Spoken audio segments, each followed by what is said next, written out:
5.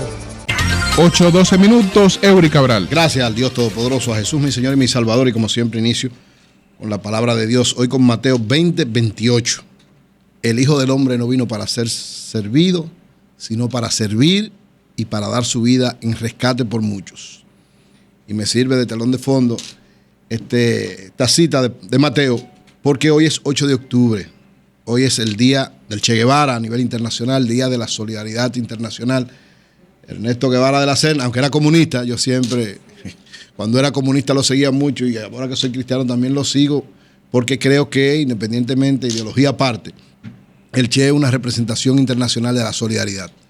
Es decir, el ser humano tiene que ser solidario, tiene que entregarse por los demás, tiene que poner siempre los intereses generales por encima de sus intereses particulares. El Che tenía dos grandes expresiones que para mí dicen mucho. La primera es que hay que ser capaz de sentir cualquier injusticia que se cometa contra cualquiera en cualquier parte del mundo. Es decir, eso es ser revolucionario. Y yo digo, eso es ser cristiano. Y la otra es yo te recuerdo que el rostro del Che, después del rostro de Jesús, es el rostro más conocido en el mundo. Y la imagen que está en la Plaza de la Revolución en La Habana, Cuba, esa imagen de la fotografía, la foto famosa de él con la boina con la estrellita, es la imagen que más ha recorrido el mundo. Así es. El Che es el símbolo internacional de la solidaridad. Después le sigue la de Marilyn Monroe cuando le levanta la falda la calefacción, el viento del Nueva York, sí. Exacto, pero la del Che es esa misma que puso en pantalla Fausto ahora mismo, que está para los que nos siguen por televisión. Exacto. Esa es la imagen del Che. Después del rostro de Jesucristo es el rostro más conocido en toda la humanidad. Un día como hoy se cumplen 48 años de su... Lo agarraron en las guerrillas de Bolivia. Un día como hoy lo atraparon y el día que lo mataron fue el día 9 de octubre del año 1967 en La Higuera, en Bolivia, en un intento guerrillero, que no era una guerrilla propiamente para derrocar al gobierno boliviano, sino que la idea era sembrar un conjunto de ejércitos guerrilleros en toda América Latina y una forma de que los norteamericanos que estaban en ese momento empecinados en derrotar a los vietnamitas pudieran tener también otro foco en otro lado. Esa era la visión que tenía el Che, para muchos equivocada, porque en ese momento era difícil, había que hacer una readecuación. Víctor, me llamó un arquitecto, escúchame, para pedirte que revise el dato. ¿Cuál? El que acabas de dar. Oh, pero yo lo tengo aquí. ¿Cuál dato? Él dice, el de Víctor. Dice ese arquitecto que el rostro más conocido después de Jesús es el de Hitler. Yo tenía entendido eso también, que era el de Hitler. Y el tercero es el del Che. El de Hitler. Digo, yo había... La fotografía, pero bueno, el rostro uno de los más conocidos del mundo es el del Che. Sí. Uno de los más conocidos. Y después de Hitler. Sí. Pero el de Hitler también es muy conocido, eso también es verdad. Pero bueno, el Che el bien y el mal. Decía en el momento en que se está celebrando este 48 aniversario, recordándola, decía una escritora argentina que lo más importante para el Che es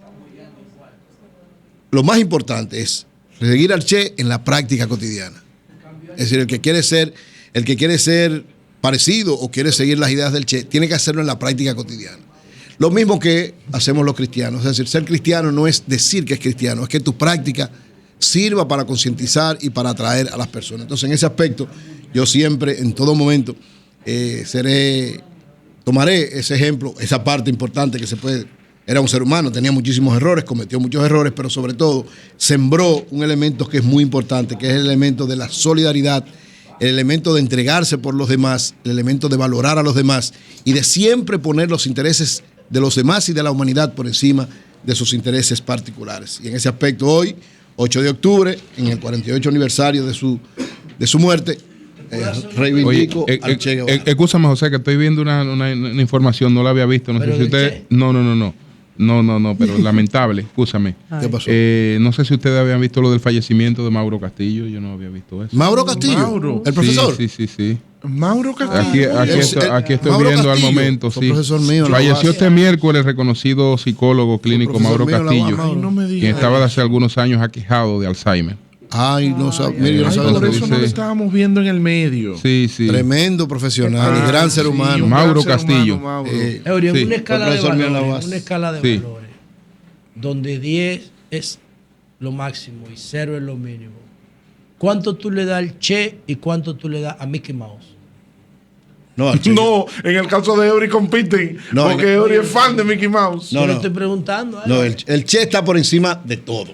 Ahora, Mickey Mouse es otra cosa. No entendí. Son diferentes. O sea, el Che es el. Darle la puntuación a cada uno. No, pero yo en torno a qué valor. ¿En torno a qué valor? Recuérdale eso, tu no tiene, eso no tiene lógica. Recuérdale tu teoría. Hay que ser como niños para ir al reino de los cielos. Hay que ser como niños para ir al reino de los cielos. Es el valor que tiene. Vamos a ver si alguien puede. Che tiene el valor de si que alguien puede llamarnos de la solidaridad. desde la autopista 6 de noviembre. Me hablan de un accidente que acaba de pasar en el puente sobre el río Nigua y me dicen que hay una persona tirada en el pavimento.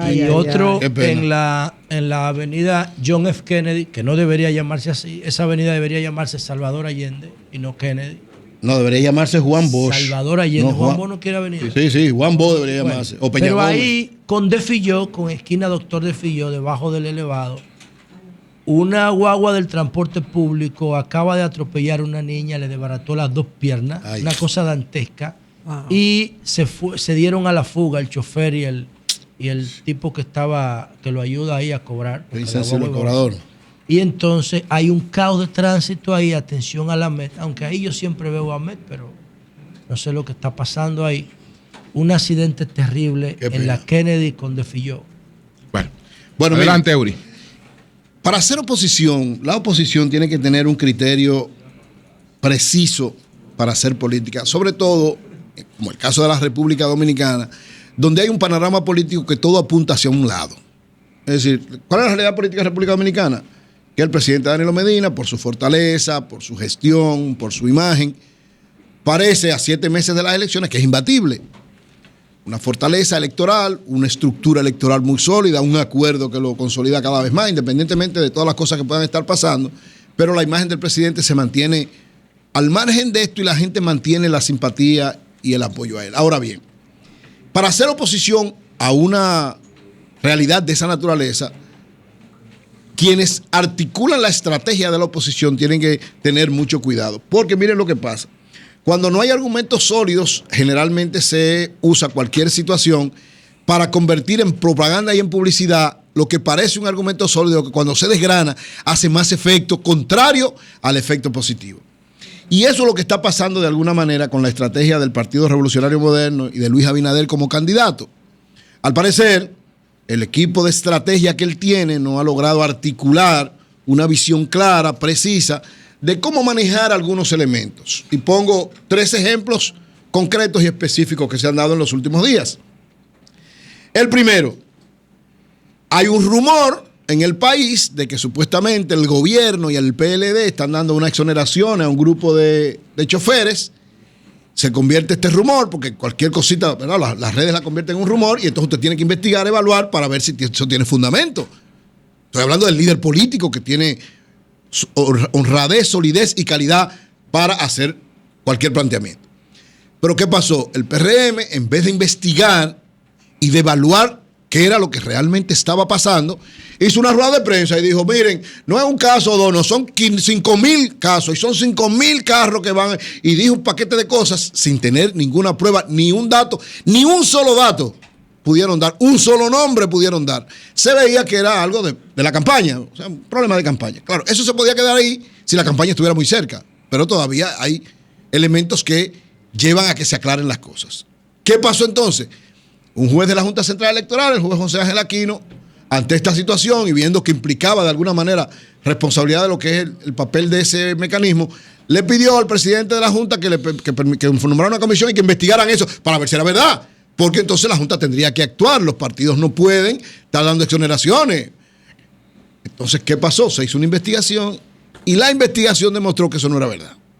Se cayó ese argumento y fue tan débil la forma en como el PRM planteó el asunto que esa comisión los mandó a buscar, le mandó una carta, le pidió pruebas, ni respondieron la carta, ni fueron a la reunión, ni presentaron ninguna prueba. Entonces, eso se convirtió en contra de ellos en un boomerang que los golpeó más.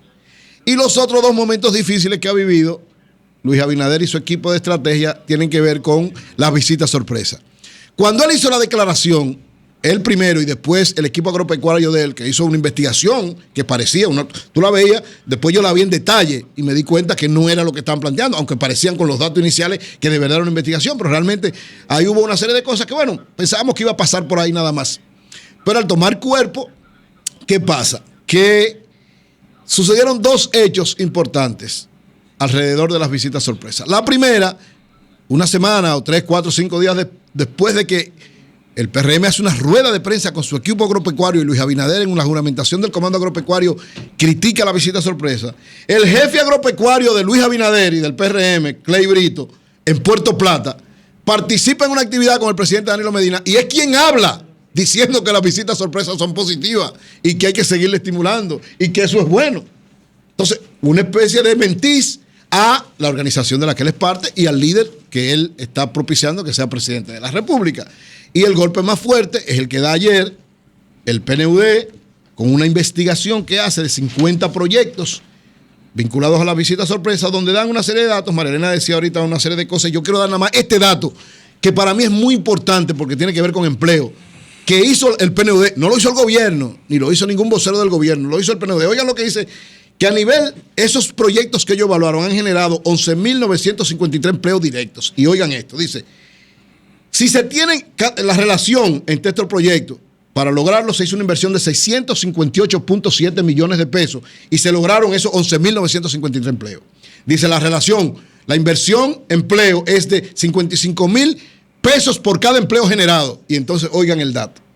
Dicen ellos, si se tiene en cuenta, y estoy citando el informe del PNUD, si se tiene en cuenta que en el año 2004 a la economía dominicana les costó 3.2 millones de pesos generar cada uno de los 181.465 empleos que se generaron, eso evidencia que el impacto de las visitas sorpresa, de mantenerse la sostenibilidad de ese proyecto, es sumamente beneficioso para la economía dominicana. Es decir, una evaluación de un organismo internacional demuestra que el argumento que daba el Partido Revolucionario Moderno es absolutamente incierto, absolutamente falso, y que por el contrario quiere esconder una realidad que es totalmente diferente.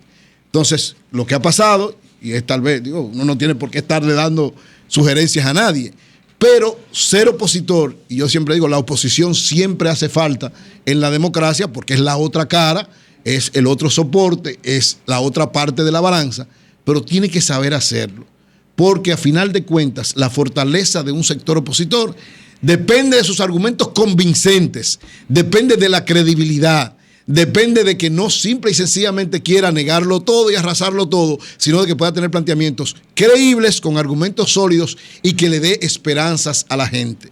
Esa debilidad todavía presenta la oposición y entonces el gobierno, por el contrario, en el caso del presidente Danilo Medina, cada día tiene más credibilidad, más solidez y más respaldo porque actúa apegado a la verdad sin esconder las cosas incorrectas que pueden haber, porque como yo he dicho siempre, ni Danilo ni el gobierno es perfecto, hay muchísimos problemas, pero hay una disposición de tratar de hacerlo diferente y enderezar los entuertos.